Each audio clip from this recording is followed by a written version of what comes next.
तो फाइनली जैसे कि आप सभी को फिर से मालूम है कि रविवार का दिन वापस आ चुका है और हर बार की तरह संडे की शाम को मैं भी संडे कमेंट स्पेशल वीडियो लेकर के आप सभी के सामने आ चुका हूं। इस बार भी बहुत सारे question comment Sunday special video के लिए पूछे गए हैं। कुछ क्वेश्चंस व्हाट्सएप के थ्रू आए हैं, कई क्वेश्चन जो है सबसे ज्यादा क्वेश्चन जो है वीडियोस के नीचे आते हैं। तो चलिए इस सप्ताह के पहले क्वेश्चन की ओर चलते हैं। उसके पहले पिछले एक सप्ताह के दौरान जो भी सेविका सहायिका चैनल से जुड़ी हैं उनको मैं बता दूं कि संडे के शाम को जो संडे कमेंट स्पेशल वीडियो आप लोग इस प्रकार का देख रही हैं उसमें पिछले एक सप्ताह के दौरान जो भी क्वेश्चन कमेंट संडे के लिए पूछे गए थे उसका स्क्रीनशॉट लेकर इस वीडियो में आंसर दिया जाता है। तो अगर आपका कोई इंपॉर्टेंट जरूरी क्वेश्चन है जिसका आंसर आप संडे कमेंट्स में पाना चाहते हैं तो कहीं भी क्वेश्चन कीजिएगा तो वहां पर जरूर टाइप कीजिएगा कि इस क्वेश्चन का आंसर संडे कमेंट्स में दे, ताकि उस कीवर्ड को सर्च करके वीडियो में लाना आसान हो पाए।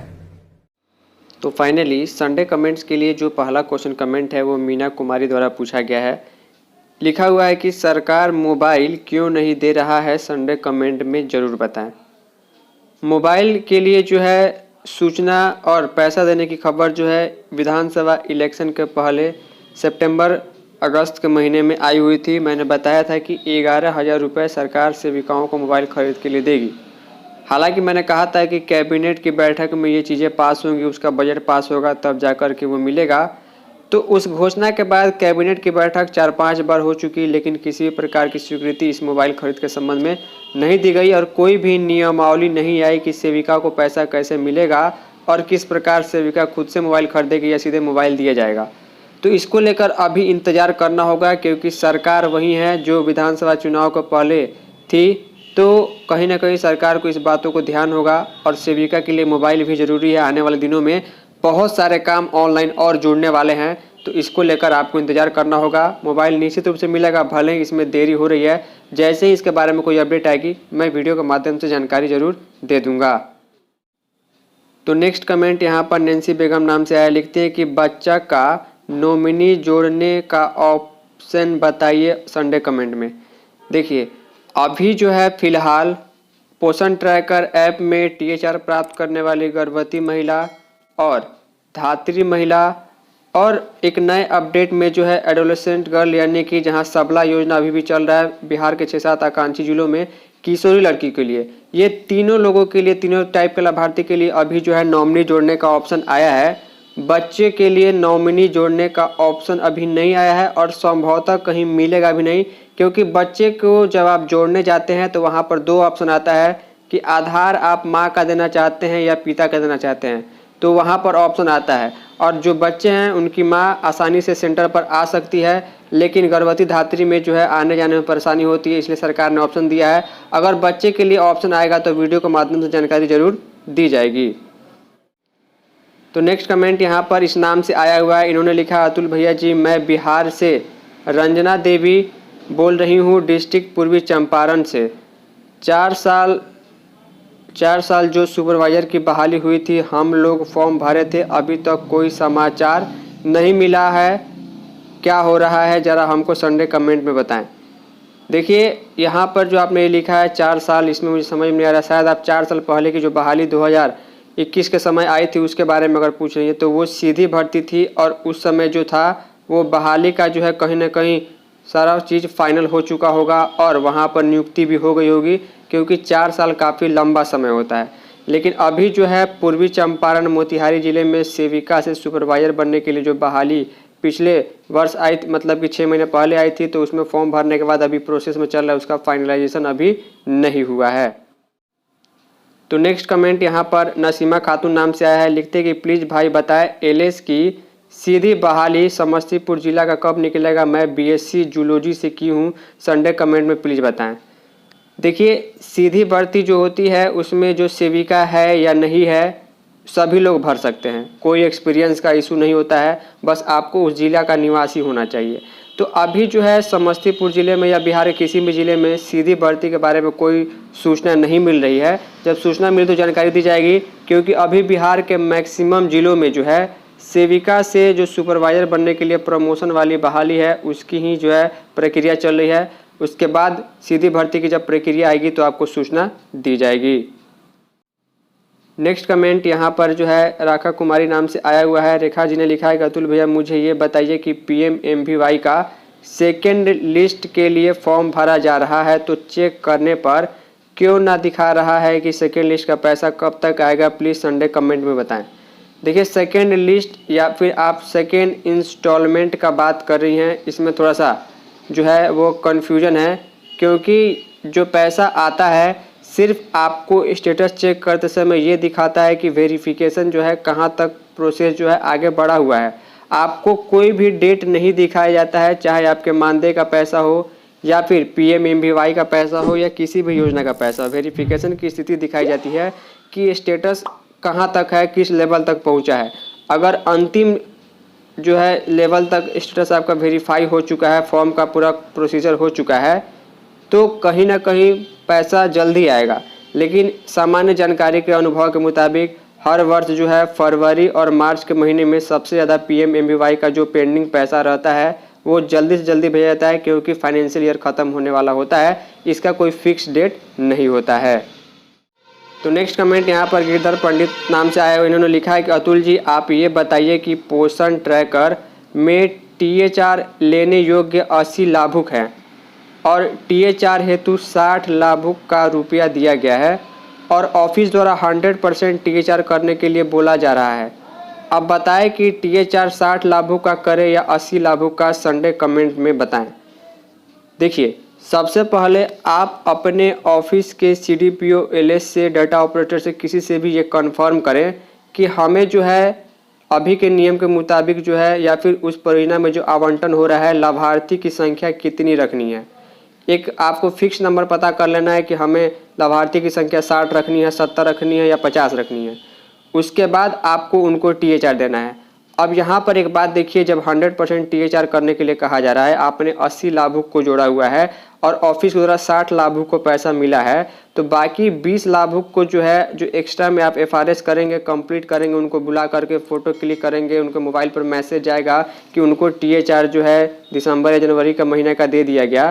तो ये भुगतान आपको करना होगा, क्योंकि लाभार्थी कंप्लेन कर देंगे कि उनको राशन नहीं मिला है और उनको राशन मिलने का मैसेज आ गया, उनका FRS हो गया, तो इसमें आप फंस जाइएगा। तो आपको एक लिमिटेड जो है की संख्या में लाभार्थी को रखना है। ऐसा नहीं है कि बहुत ज़्यादा लाभार्थी है तो आप 100 की संख्या में लाभार्थी जोड़ लें। एक लिमिटेड संख्या जो 56 लाभार्थियों की 60 लाभार्थियों को होती है उतना ही रखें, और जो हमेशा लाभार्थी जो आपके सेंटर पर FRS कराने THR लेने आ सकता है उसको रखें, और उसी एवरेज में आप THR वितरण करते रहें। क्योंकि यहाँ पर 80 लाभुक है, उसमें से 60 लाभार्थी को दीजिएगा तो 20 लाभार्थी जो है आपके सेंटर पर हंगामा करने, झगड़ा करने आ जाएगा कि हमारा भी फ़ोटो क्लिक कीजिए, हमें जुड़े हुए हैं, हमको THR आप क्यों नहीं दीजिएगा। तो इसके लिए आप एक बार ऑफिस से कंसल्ट जरूर कर लीजिएगा। नेक्स्ट कमेंट यहाँ पर जिया रजक नाम से आया, लिखते हैं कि अतुल भैया मैं पटना सदर की सेविका हूँ। मेरे यहाँ 2021 से अब तक केंद्र का रेंट यानी किराए का पैसा नहीं मिला है। अगर सरकारी ज़मीन पर जिन लोगों ने झोपड़ी या मकान बनाया है और मैं रेंट पर चला रही हूँ, पर हमें रेंट नहीं मिल रहा है और मैडम के चमचे लोग मैम कमीशन के पैसे के लिए हम पर दबाव बनाते हैं, हमें कोई रास्ता बताए संडे कमेंट में। देखिए, अगर आपकी ज़मीन जो है, अगर आपका आंगनबाड़ी केंद्र जो है सरकारी भवन में चलता है, सरकारी ज़मीन में चलता है, तो वहाँ पर एक पैसा भी किराया नहीं मिलेगा।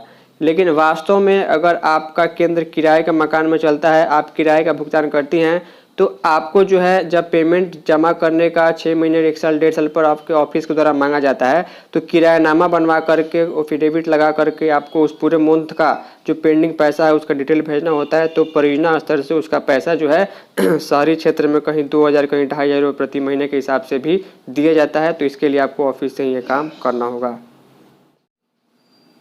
तो नेक्स्ट कमेंट यहाँ पर वीरेंद्र प्रसाद नाम से आए, लिखते हैं कि अतुल भैया नमस्कार, PMMBY FRS करते करते 7-8 महीना हो गया है, नहीं हो रहा है, क्या करें प्लीज़ संडे कमेंट में बताइएगा। देखिए, PMMBY में जो FRS की प्रक्रिया है उसमें थोड़े से चेंजेस हुए हैं।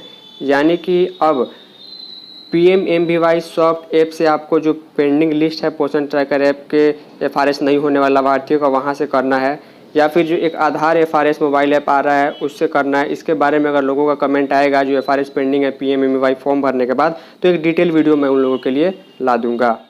नेक्स्ट कमेंट कृष्णा सिंह नाम से आए हुआ है, लिखते हैं कि अतुल भाई जी PMMBY का पैसा कब आएगा? मुजफ्फरपुर में, और मानदेय कब तक आएगा भाई, प्लीज़ संडे कमेंट में ज़रूर बताएं। देखिए सामान्य सी बात है, PMMBY का पैसा भेजने का डिपार्टमेंट का कोई फिक्स डेट नहीं होता है। ऐसा नहीं है कि आप आज फॉर्म भरिएगा आपको 15 दिन में, 2 महीने में, 4 महीने में, 6 महीने में पैसा आ जाएगा। सामान्य तौर पर यह देखा जाता है कि फाइनेंशियल ईयर के लास्ट मंथ में, यानी कि फरवरी मार्च के महीने में सबसे ज़्यादा जो पेंडिंग अमाउंट है जिसके लिए सरकार पैसा देती है उसका पैसा वहाँ पर खर्च किया जाता है। तो इस समय अगर आप फॉर्म भरिएगा जनवरी फरवरी में तो 1-2 महीनों में पैसा चला आता है। बाकी आपको ये देखना है कि PMMBY का फॉर्म भरने के बाद लाभार्थी के फॉर्म का क्या स्टेटस है, उस स्टेटस के हिसाब से आपको समझना है कि पैसा जो है अकाउंट में कब तक आ पाएगा। अगर सारा लेवल वेरीफाई हो गया है तो कुछ दिनों में भी आ जाता है, कभी कभी लंबा समय लगता है, बस फॉर्म अच्छे तरीके से वेरीफाई होना चाहिए। बाकी मानदेय के बारे में आज सुबह में ही मैंने वीडियो के माध्यम से जानकारी दे दी है। नेक्स्ट कमेंट यहाँ पर जो है व्हाट्सएप के माध्यम से जो है हमें जो है पूछा गया, दरभंगा जिले से लिखा गया है कि अतुल जी, मैं रूही दरभंगा के कुशेश्वर स्थान से हूँ, मुझे बताइए कि करीब 1 साल से मोबाइल रिचार्ज का पैसा नहीं मिल रहा है, क्यों? संडे कमेंट बताएं। देखिए मोबाइल रिचार्ज का पैसा हो, मकान किराए का पैसा हो, ये सारे जो अमाउंट है परियोजना स्तर से जो है क्लियर किए जाते हैं आवंटन आने के बाद। तो यहाँ पर ये जो पैसा होता है आपके पोषाहार वाले अकाउंट में ही जाता है। तो आपको ऑफिस से एक बार आपको डेटा ऑपरेटर से कंफर्म करना होगा कि चूँकि CBE नाम से जो है बार बार पैसा आपको साल भर में 2-3 बार देखने को मिलता है, उसी में से एक जो है वो अन्नप्राशन गोदभराई मोबाइल रिचार्ज का पैसा होता है। तो वो ऑफिस में मालूम चलेगा कि वो पैसा मोबाइल रिचार्ज का है या किस चीज़ का है, तो वहाँ से कंफर्म कर लीजिएगा। तो इस सप्ताह का सबसे लास्ट कमेंट जो है हमें इंस्टाग्राम पर एक सेविका ने मैसेज भेज करके जो है उसका स्क्रीनशॉट हमें भेजा है कि शायद मैं अगर इंस्टाग्राम पर अगर मैं आज नहीं चेक कर पाता तो यहाँ से उन्होंने मुझे व्हाट्सएप के थ्रू इसका स्क्रीनशॉट भेजा हुआ है। उन्होंने यहाँ पर देखिए क्या पूछा हुआ है, अतुल भैया को प्रणाम, आपको भी प्रणाम जी। लिखा गया है कि सबसे पहले 9 वर्ष 2026 की अग्रिम शुभकामनाएं एवं बधाई, आप सभी को भी एडवांस में हैप्पी न्यू ईयर। ये लिखते हैं कि किसी लाभुक का उम्र 18 साल में फर्स्ट बेबी में पूरा नहीं रहता है, यानी कहने का मतलब है कि फर्स्ट बच्चा होने के समय उस महिला की उम्र जो है वो 18 वर्ष जो है वो नहीं रहती है। तो लाभार्थी यहीं पर इलीगल हो जाता है क्योंकि 18 वर्ष से कम उम्र में शादी नहीं करनी होती है। लिखते हैं कि अगर फिर भी लाभुक का 18 साल होने के बाद सेकेंड बेबी होता है तो हम उसे PMMBY में फर्स्ट चाइल्ड देकर अप्लाई कर सकते हैं। नहीं इसे संडे स्पेशल वीडियो में जरूर बताइएगा। मधेपुरा से इंद्रभूषण। अब देखिए इनका कहने का मतलब यह है कि जब पहला बच्चा हुआ उस महिला का तो वो महिला 18 वर्ष की नहीं थी, लेकिन दूसरा बच्चा जब हुआ तो वो 18 वर्ष की हो चुकी हैं। तो PMMBY में फर्स्ट चाइल्ड का ऑप्शन दे करके अप्लाई करें या नहीं करें। देखिए कहीं ना कहीं ये जो है आप अप्लाई कर सकते हैं, लेकिन ये काम जो है वो इलीगल कहलाएगा, यानी अवैध होगा। क्योंकि जब 2 बच्चे हो गए तो आप एक बच्चे की जानकारी छुपा करके उम्र को सही करके जो है आप दूसरे बच्चे के बारे में जो है आप फॉर्म भर रहे हैं। अगर कभी किसी प्रकार की जांच हो जाएगी, फॉर्म भरने के बाद अगर पैसा आ गया, जांच हो जाएगी, तो सेविका और लाभार्थी दोनों फंसेंगे।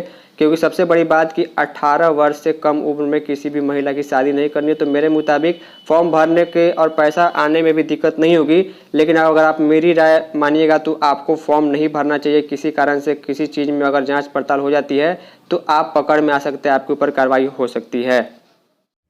तो फाइनली इस सप्ताह के संडे कमेंट स्पेशल वीडियो में इतना ही। उम्मीद करता हूं जो भी क्वेश्चंस कमेंट्स मैंने आप सभी के साथ डिस्कस किए हैं, जिसका आंसर दिया है, कई का आंसर अपने अनुमान अनुभव के मुताबिक मैं देता हूं, तो आपको जानकारी मिली हुई, कुछ ना कुछ सीखने समझने को मिला होगा। इसके अलावा बहुत सारे क्वेश्चन कमेंट होते हैं जो एक जैसे होते हैं, तो मैं स्किप कर देता हूं। सभी का क्वेश्चन लेना पॉसिबल नहीं है, वीडियो काफी लंबी हो जाएगी। कोई इंपॉर्टेंट जरूरी क्वेश्चन मुझसे शूट किया होता है, रेडी सॉरी, आप सीधे मुझे इंस्टाग्राम व्हाट्सएप पर मैसेज करके पूछ सकते हैं। फाइनली सब तक इतना ही, मिलते हैं किसी नई यूजफुल वीडियो में, तब तक के लिए जय हिंद, वंदे मातरम।